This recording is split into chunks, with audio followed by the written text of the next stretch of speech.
Every single time I talk about WrestleMania, I talk about the aspects that go into making a WrestleMania feel special.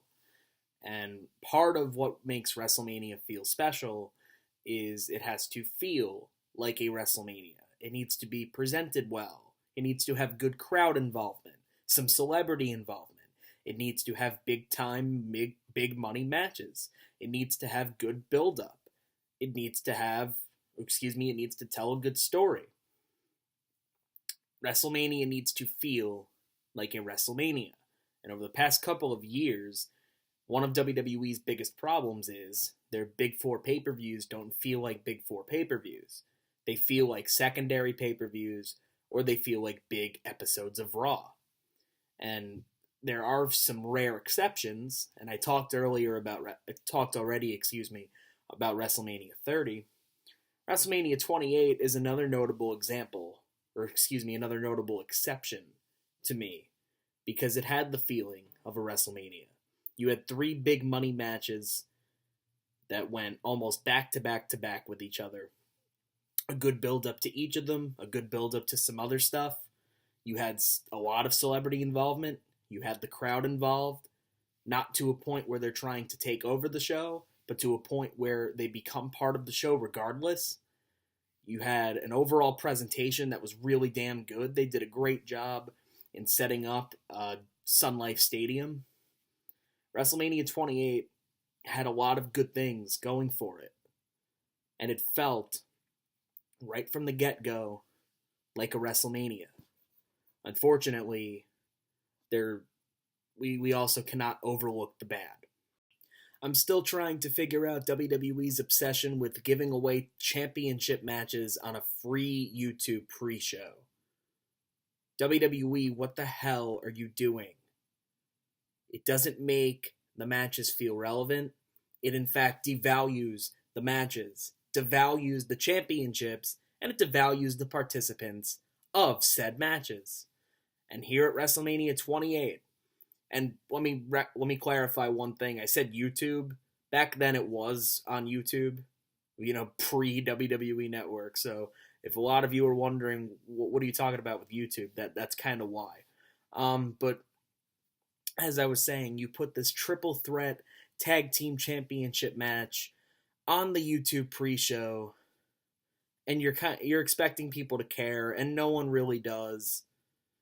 Either don't do the match at all, or at least make this like a space filler on the main show, because honestly, the people want to care, and they just don't, because once you put them on the pre-show, it devalues them, devalues the championship, devalues the match, and it hurts the overall feeling of the match. It hurts people's perspective on the match. It doesn't help. So stop doing it, please. I also don't understand WWE's obsession with starting WrestleManias with world title matches.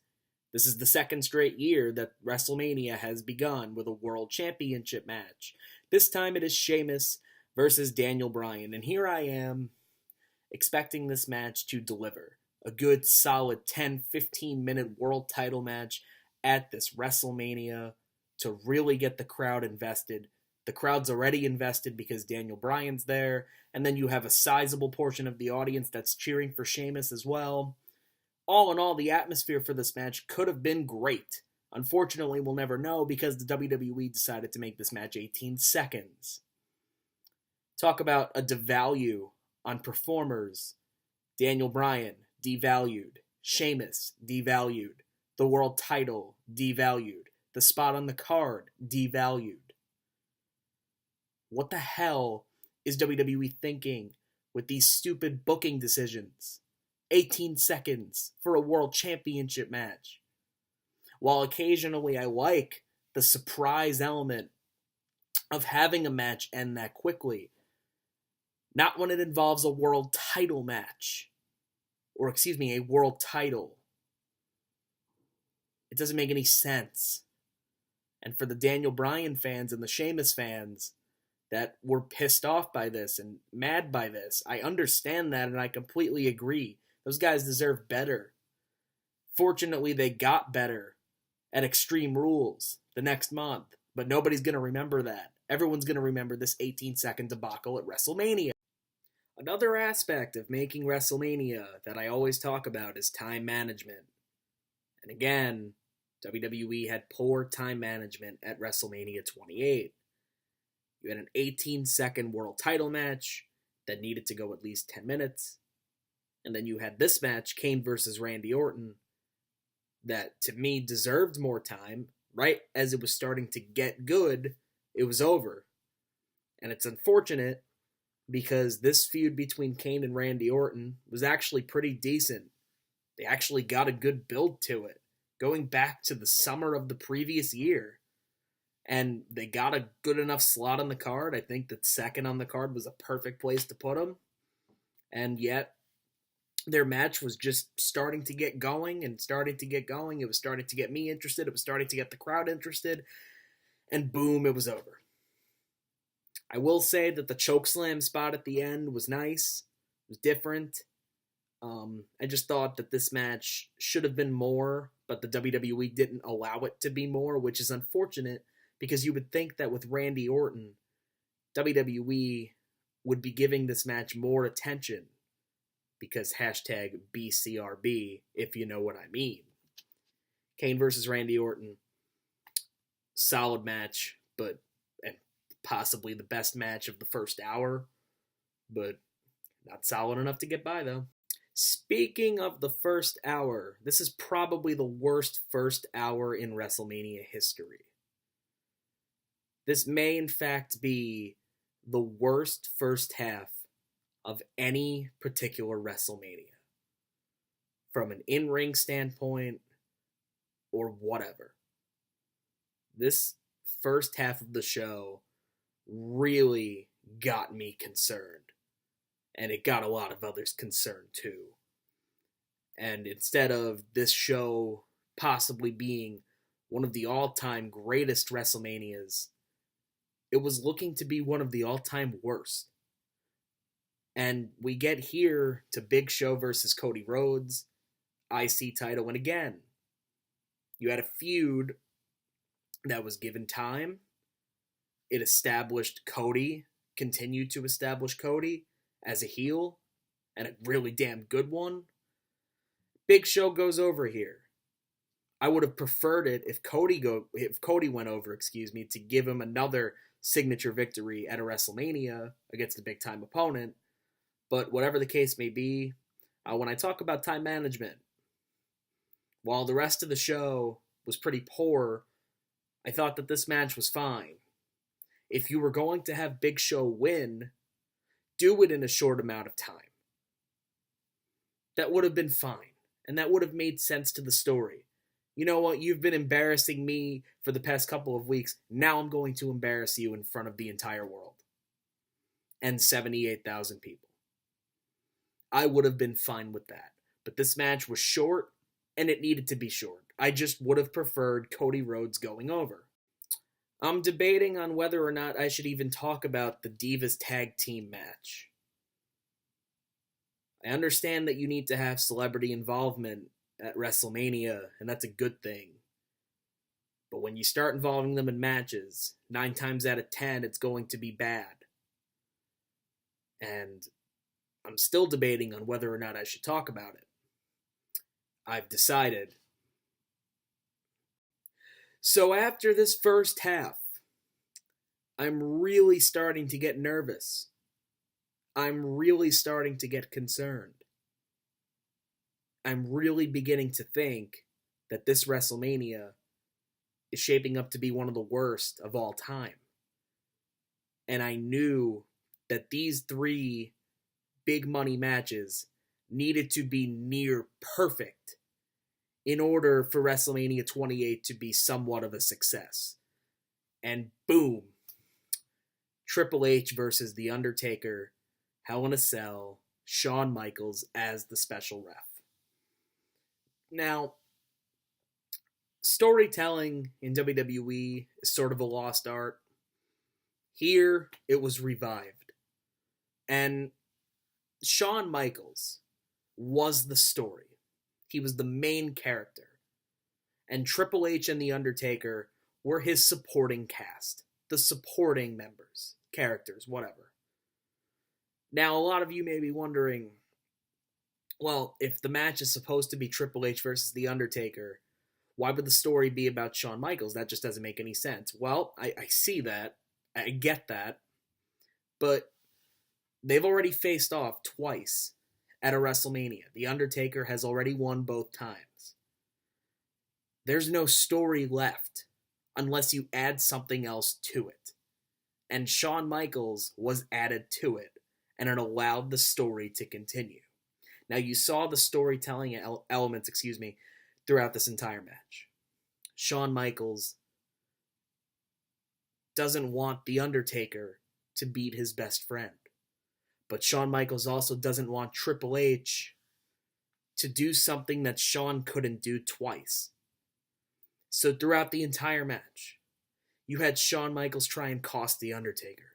He tried to help The Undertaker. He tried to cost Triple H. He tried to help Triple H. All throughout this entire match, you had chair shots, and you had finishing moves, and you had near finishes. And it was really damn good. It worked. Not like today's WWE where if you do all of that, it doesn't work. Well, in this match, it worked. This match needed to be a fight, and that's exactly what it was. And from a storytelling aspect, this match delivered 100%. And you could argue it may have been one of the greatest storytelling matches of all time. Shawn Michaels tries to cost The Undertaker, tries to cost Triple H. He doesn't know what to do. He's debating on whether or not he should ring the bell. It just all flowed so well together. And if there was anything else about this match that was incredibly important, this match turned WrestleMania 28 completely on the upswing. And this WrestleMania started its path to becoming a really damn good show. This was just one example of the 3 notable examples on this show. The 7-on-7 Raw vs. SmackDown match, Team Teddy, Team Johnny, winning general manager gets control of both brands. I thought that this match did its job as a space filler. I thought that it included a lot of guys on the main show, so that's a good thing. To me, the best thing about this match is that it got Miz a victory at WrestleMania. No BS, no Rock interference, no double countout. It got Miz something, so that's good. As far as Team Johnny is concerned,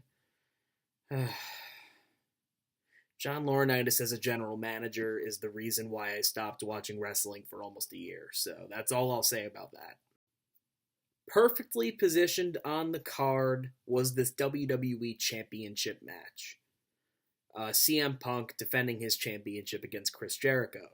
If you or anyone want to believe that this match should have main evented over John Cena versus The Rock, you are a tool.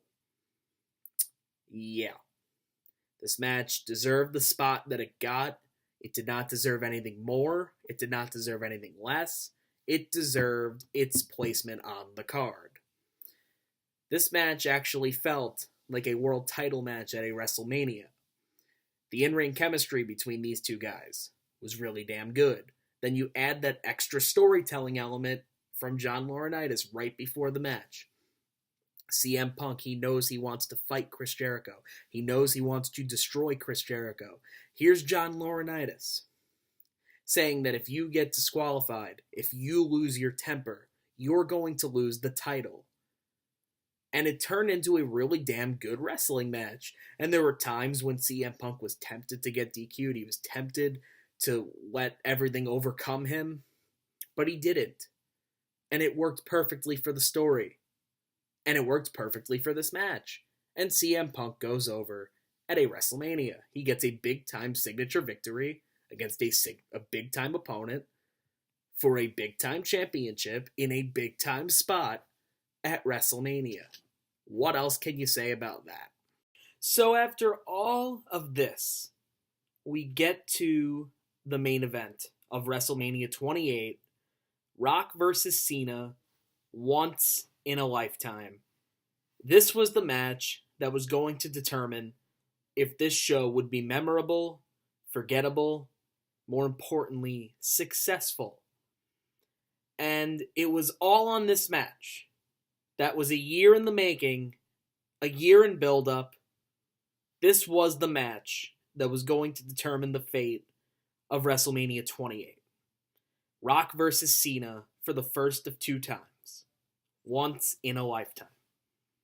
Now, some complaints about this match. First things first.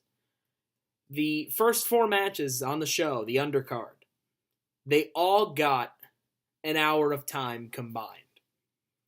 This main event match, when you factor in that The Rock had a musical performance, John Cena had a musical performance, the match itself took over a half hour. The finish, the post-match celebration took a few minutes.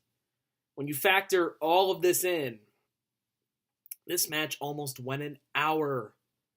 An hour on the undercard. Combined. All four matches combined filled an hour of the show.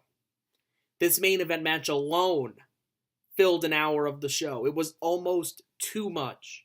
And this is, again, an example of WWE and their poor time management.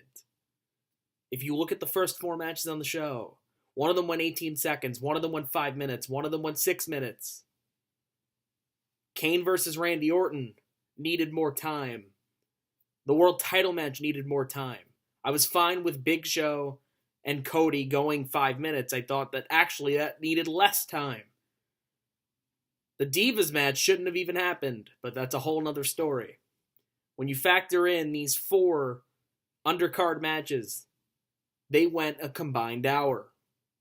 When you look at this main event and everything that took place during this main event, from entrances to the post-match celebration, it was almost an hour, 50 plus minutes of one match. It was almost too much.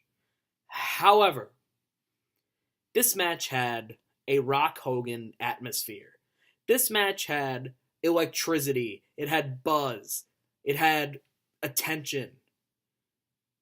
The attention that every WrestleMania main event should have. I wish that the WWE would do a better job of utilizing their talents today, and maybe, just maybe, their WrestleMania main events would actually be interesting. Their WrestleMania main events would actually mean something. This match between The Rock and Cena meant something. It was almost like the WWE was throwing us a bone and saying, you know what? We've messed with you. We've tortured you. We've made you mad. We've pissed you off. Here's something. Here's a gift to you to show you our appreciation for sticking through with us. It was almost like the WWE was throwing fans a bone, saying that this match is our gift to you. This match between The Rock and Cena was not a 5-star technical masterpiece, nor was it going to be. The Rock had one match in 7 years. John Cena as an in-ring worker is not the best. We understand that. This was not going to be a 5-star classic featuring flips, kicks, jumps, and high spots. This was going to be exactly what you got. It was slow-paced, but during the entirety of the match, the crowd continued to be in it. The crowd stayed in it the entire time. And the crowd alone, the atmosphere, the setting, the placement on the card, the 1 year, of build and attention and focus is what made this match great. And this pretty much just set the tone. It pretty much just put the nail on the coffin. And it made this WrestleMania 28 memorable instead of forgettable. Because if you look at everything that took place during the first hour of the show, the first half of the show is perhaps the worst first half of any WrestleMania. But if you look at the second half of the show, from the second that The Undertaker versus Triple H started until the ending of this Rock Cena match, that was perhaps the greatest second half of a WrestleMania in history. And this second half lifted the entire first half of WrestleMania by the you-know-whats and saved this show. This show felt like a WrestleMania from start to finish, despite the hour of crap that you got. You got a solid 2.5 hours, 3 hours, if you will, of this great stuff. Undertaker Triple H, CM Punk versus Chris Jericho, and then Rock versus Cena. They all delivered like they should have. The three main money matches on this WrestleMania card delivered in some way, shape, or form.